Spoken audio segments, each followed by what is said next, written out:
Now, let's talk about the guest list for the inauguration. Adam, who can we expect to see and not to see? I mean, you can expect to see Barack Obama. I believe Hilary Clinton is going to be there. Elon Musk.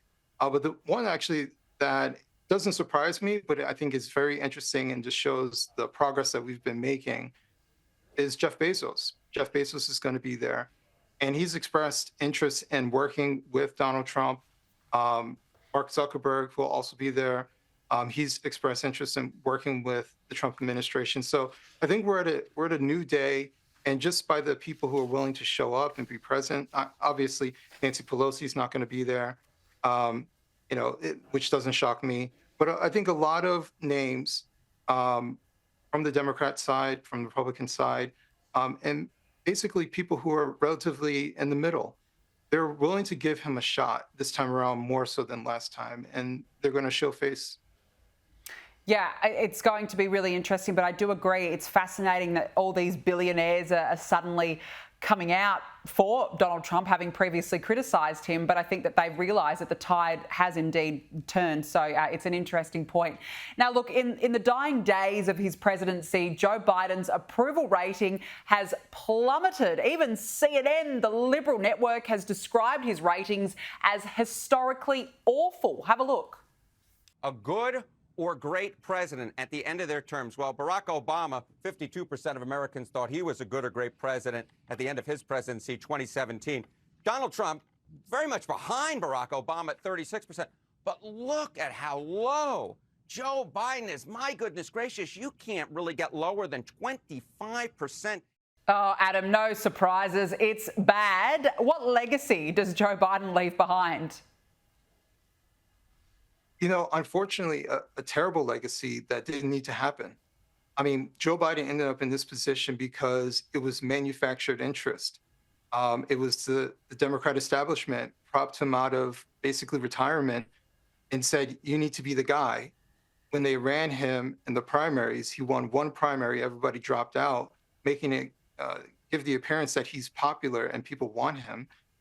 And what did we end up with? A guy, who I'm somewhat empathetic for, he's aging badly. And it had to come to a point where on the debate stage, everyone saw what we've been saying from the very beginning. I know I was a Democrat at the time. I saw it from the very beginning. He was belligerent, arguing with people. He was forgetting things. And this was the man that they thought could lead this nation. So I think you reap what you sow. And that's why the Democrats got smashed this time around. Absolutely. Well, they should have gotten rid of him years ago, but we certainly know that. Now, look, Vice President Kamala Harris has given, unfortunately, one last word salad. Please show us. And our work is not done. And as you all know me, because we have spent long hours, long days, and months and years together, it is not my nature to go quietly into the night. So don't worry about that. Oh, gee, Adam, it would actually be great if she could go quietly into the night to spare us from these word salads and nonsense. Yeah, all I can say is if Californians vote for her, they deserve her.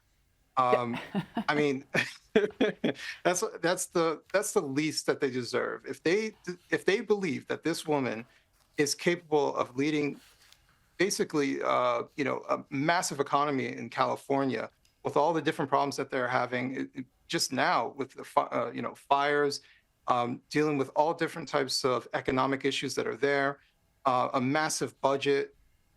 If they think that she could be someone who could lead, whether she runs for governor or some other position, I mean, they absolutely deserve her. It's one thing to send her to D.C. and have, D.C. deal with her. It's another thing to lead a state. So I don't know what position she thinks she's going to run for and when, but good luck to you.